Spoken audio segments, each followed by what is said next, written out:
The ocean has a sound that never stops. It hums, it vibrates, it breathes in long, endless sighs. Most people hear waves. On a cruise ship, you hear something else: metal, wind, machinery, and the whispered movement of thousands of tons slicing through water. It becomes the background music of your life. And when you live and work on a ship long enough, that sound becomes your clock. Your day begins when the ship groans awake, and it ends only when it shuts the world out and lets the stars take over. I had been living on this ship for months, long enough to memorize the pitch of every engine, the rattle of every anchor, and the vibration of the hull as we approached each port. I knew when we were slowing down, when we were turning, when waves grew restless. My ears had learned the ship like it was a language. So the night I first heard my roommates snore, it was so loud, so unnatural, so violently human that it sliced through every familiar sound like a blade through cloth. It started with a deep, guttural inhale, a kind of vibration I hadn't heard come from a human chest before. It sounded like furniture scraping across metal, like a chainsaw trying to start underwater. I shot awake and stared into the darkness, my heart pounding. At first, I honestly thought something was wrong with the ship. But then came the sound, one enormous choking gasp that made me sit up so fast I almost hit my head on the ceiling of my bunk. The room was pitch black, except for a faint, blinking LED near the bathroom door, casting shadows that moved with every sway of the ship. And then I heard it again, a strangled, choking inhale, the kind that made my skin crawl. I scrambled toward the edge of my bunk, peering down, convinced that my roommate was dying, that maybe she had stopped breathing, that maybe I was about to witness something horrible. But then the snoring continued. Loud, rough, uneven, like a broken motor in desperate need of repair. I sat frozen for a full minute, trying to understand what I was hearing. Then she gasped again, another choking sound, like someone struggling underwater. My adrenaline spiked. I nearly leapt off the bunk to shake her awake, but before I could, she rolled over and let out yet another monstrous snore. And suddenly, it clicked. She wasn't dying, she was just snoring. But not normal snoring, not the kind you laugh about later or joke about with friends. This was something else entirely. Something violent. Something you felt in your bones. It took me a long time to fall back asleep that night, if I even slept at all. Every time I drifted off, another explosive snore jolted me awake like a fire alarm. By morning, my head was heavy, my eyes burned, and my body felt like it had been wrung out and left to dry. When I climbed down from the bunk and started getting ready, she greeted me with a cheerful "Morning," as if she hadn't rattled the walls with her breathing all night. I stared at her, stunned, still half convinced she needed to see a doctor. "Do you know you snore?" I finally asked. She blinked innocently. "I snore?" "No, I don't snore." I hesitated. "Are you sure? Because last night..." She cut me off with a dismissive laugh. "Oh, please, I sleep like a baby. Trust me, if I snored, I'd know." I wanted to argue. I wanted to say, "Your snoring sounds like a helicopter crashing into a metal dumpster." But instead, I swallowed it. It was the first week of shared cabin life. I didn't want to start a war. I had heard from veteran performers that living with a cruise ship roommate required patience, compromise, and the ability to tolerate quirks. So I let it slide. One night I thought, maybe she was congested, maybe it was temporary, but it wasn't. It continued. The next night the snoring returned with even more force. It hit like a sound wave, deep, grating, almost metallic. I shoved earplugs in until they pressed painfully against my skull. Didn't matter. I put on my over-ear headphones and blasted music. Still no use. I turned on a white noise app. Nothing. Her snoring rose above everything, dominating the small cabin like an angry dragon breathing through broken nostrils.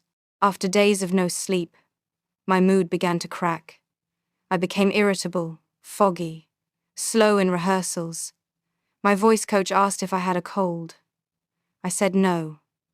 One of the dancers told me my eyes looked swollen. They were. Sleep deprivation is strange. It makes the world feel heavier, as if gravity keeps increasing around you. Even the simple act of brushing my teeth felt like I was lifting weights. But the worst part wasn't the tiredness. It was the choking sounds. Every night, several times a night, she would stop snoring, then gasp violently, like she had been underwater. I began to fear she had sleep apnea. I began to fear I might witness her taking her last breath. I would wake up in a panic, gripping the edge of my bed, thinking I needed to call medical staff. But every morning, she woke up refreshed, smiling, stretching, blissfully unaware of the night's chaos. It felt unreal, like I was living in two different realities, her peaceful one and my nightmare. I tried talking to her again. I tried explaining the noise, the choking, the way the sounds shook the room. But again, she brushed me off with the same casual tone, as if I were exaggerating. "It's not that bad," she said. "You're just a light sleeper," she said. "I sleep fine, so what's the issue?" she said. The issue was that I didn't. Time moved strangely on cruise ships. Some days felt like minutes, some minutes felt like days. But the sleepless nights stretched endlessly, until finally, I snapped. It happened after one of the longest work days I'd ever had, up at 9 a.m., rehearsals until 5, sound checks until 7, performances until 11. My feet ached, my throat was raw, and every bone in my body screamed for rest. I crawled into bed, hoping, praying, for just a few hours of quiet. Instead, I got the loudest snoring yet. I got 2 hours of sleep that night. 2 hours. The next morning, something inside me changed. Maybe it broke. Maybe it hardened. Either way, I decided I wasn't enduring this anymore. If she wouldn't acknowledge the problem, I would make her listen to it. So the next day, when she mentioned casually that she was going to take a nap, I had my phone ready. She lay down, closed her eyes, and within minutes, the snoring began loud, grating, disturbing. I hit play. Her own snoring thundered from my speakers. She jolted upright so fast you'd think an earthquake hit. Her eyes flew open, glaring at me with pure disbelief. "What the hell are you doing?" she snapped. I just stared at her, calm, exhausted, beyond caring. "This is you," I said simply. "You said it wasn't a big deal, so why should this bother you?" Her mouth opened, then closed, then opened again. Her face twisted with anger, confusion, embarrassment, everything she hadn't allowed herself to feel before. She cursed, grabbed her things, and stormed out. But I didn't stop. For the next 3 days, whenever she tried to nap, I played the recording. I didn't yell. I didn't threaten. I didn't argue. I let the truth speak for itself. It didn't take long for her to complain to management. I expected this. But what I didn't expect was that the manager would call me in not to scold me, but to listen. The room was small, lined with filing cabinets and schedules, pinned to the walls. The manager sat with his arms crossed, looking like someone forced to mediate a dispute between two tired parents. "Your roommate is upset," he began. "I know," I replied. "She says you're playing loud recordings to bother her." "I am," I said plainly. "But they're recordings of her snoring." His eyebrows lifted slightly. "Is that true?" "Yes." "And why are you doing this?" That was when everything spilled out. Weeks of exhaustion, nights of choking, sounds, failed attempts at communication, fear for her health, fear for my sanity, lack of sleep affecting my performance, my mood, my safety. He listened to every word, his expression shifting from neutrality to understanding to concern. "She didn't tell me any of that," he said quietly. "Of course she didn't." He sighed, then leaned back in his chair.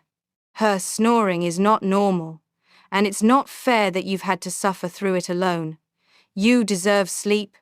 She deserves medical attention." This isn't just a roommate conflict, it's a health issue. For the first time in weeks, I felt seen. "We'll move you," he said. "Today." And they did. I packed my things while my roommate sat on her bed, arms crossed, radiating hostility. She threw sharp comments into the air like darts, none of which hit me because I was too tired to feel anything but relief. By the time I moved into my new cabin, sleep felt like a gift I had to unwrap carefully, afraid it would vanish if I touched it too quickly. My new roommate was gentle, quiet, and respectful. The room was dim, cool, peaceful, a sanctuary. That night, for the first time in over a month, I slept. Really slept. Not the shallow drifting, not the half-awake survival mode. I slept so deeply it felt like sinking into warm water.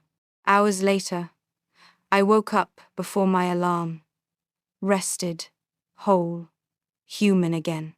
And that's when life began to shift back into balance. But the story wasn't over. Because the ocean always brings things back to you, problems, people, truths you thought you left behind. And a few days later, as the sun dipped into the horizon, painting the sky in impossible shades of gold and purple, my old roommate approached me on the deck. She stood beside me, silent at first, watching the waves. "I saw the doctor," she said finally. I didn't speak. I waited. "They said I might have sleep apnea." I nodded slowly. "I'm glad you got checked." She swallowed, her voice quieter. "I didn't know it was that bad." "You didn't want to know," I said gently. She looked down, ashamed. "I'm sorry." And the truth is, I believed her. Not because she suddenly became kind, or because the apology erased the weeks of misery, but because sometimes people need shock to see their own impact. She needed to hear herself snore louder than the engines of a 1,000-ton ship. She needed to be confronted with the truth she refused to face, and I needed to reclaim the things she took from me without realizing it: sleep, peace, sanity. I accepted her apology, not for her, but for myself. And that was the end of that chapter. Peace returned, sleep returned, life returned. And the ocean kept moving, humming, breathing like it always did. But the lesson stayed with me. Sometimes, the only way to make someone understand the noise they create is to play it back for them. Moving into my new cabin felt like stepping into an entirely different world. After months of restless nights, sudden choking noises, and sleep so broken it barely counted as rest, the silence felt unreal. My new roommate, Layla, was the exact opposite of the chaos I had escaped. She moved softly, spoke softly, and even breathed softly, as if she were trying not to disturb the air itself.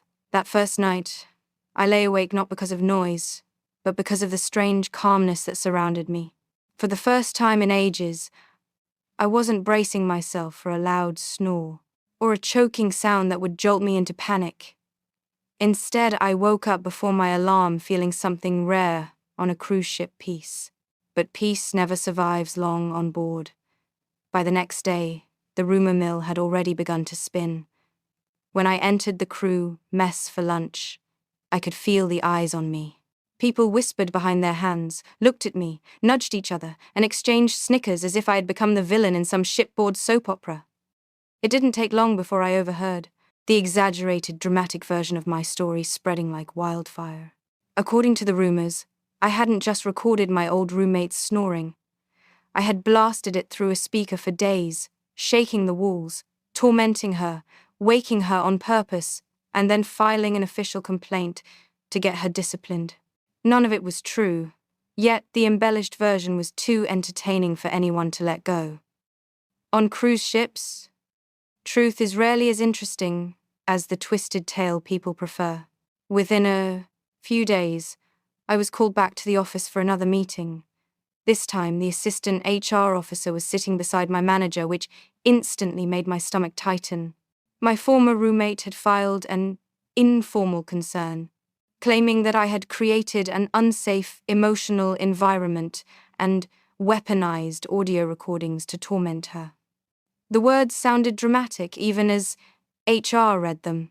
After I calmly explained everything again, my sleepless nights, her refusal to even discuss solutions, my exhaustion, and the fact that I had only played back the audio out of pure desperation, they understood.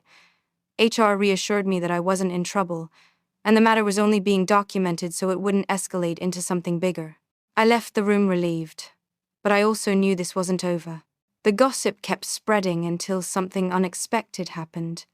Her new roommate, a bold, straight-talking woman named Zara, approached me privately. She wanted to know whether the horror stories she'd been hearing were true. When she told me what my former roommate had said, that I traumatized her and enjoyed waking her up, I felt a mix of disbelief and irritation. But as soon as Zara started describing her own experience with the snoring, the frustration slipped away and turned into shared exhaustion. Zara told me she had barely slept since moving in with her, and that the snoring wasn't just loud, it was frightening. She mentioned the choking too, describing it just as I remembered it: abrupt, alarming, and unhealthy. That's when the conversation shifted from annoyance to concern. Zara, blunt as always, said the snoring seemed more like sleep apnea than normal snoring. Hearing someone else confirm my suspicion made something inside me soften. I hadn't wished my former roommate any harm. She was difficult, rude, dismissive, but she wasn't evil. And if she truly had a medical issue, then everything suddenly felt different.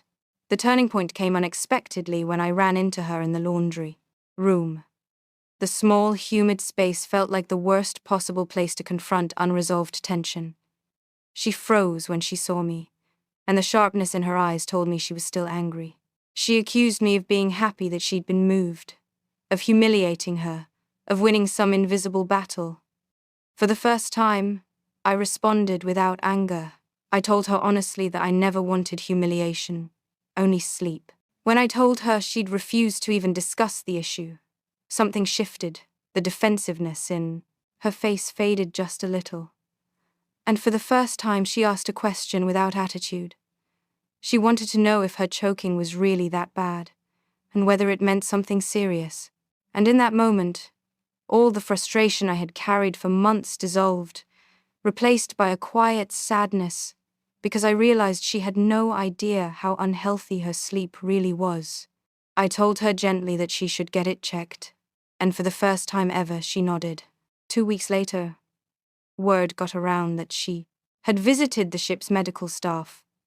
She didn't tell me directly, she didn't need to, but Zara shared the news that medical suspected she might have undiagnosed sleep apnea. It explained everything. The snoring, the choking, the exhaustion she didn't even realize she had. Knowing she was finally getting help eased the knot inside my chest. I didn't regret standing up for my sleep, but I also no longer felt angry at her. Life on a cruise ship forces strangers into tiny shared living spaces, creating conflicts that are more intense and emotional than they would ever be on land. We aren't just co-workers, we're roommates, neighbors, and unwilling witnesses to each other's worst habits. In the end, the story didn't wrap up neatly, but it ended more humanly than I expected. There was no big apology, no dramatic reconciliation, no final confrontation. Just two exhausted women who'd had enough of being angry, who finally understood each other in the quietest and simplest way possible. Sometimes the resolution isn't a moment, it's a shift, a softening, a quiet acceptance that no one meant for things to become such a mess. And on a ship where nothing stays still, not the water, not the walls, not the people, maybe that was the closest thing to peace either of us could get.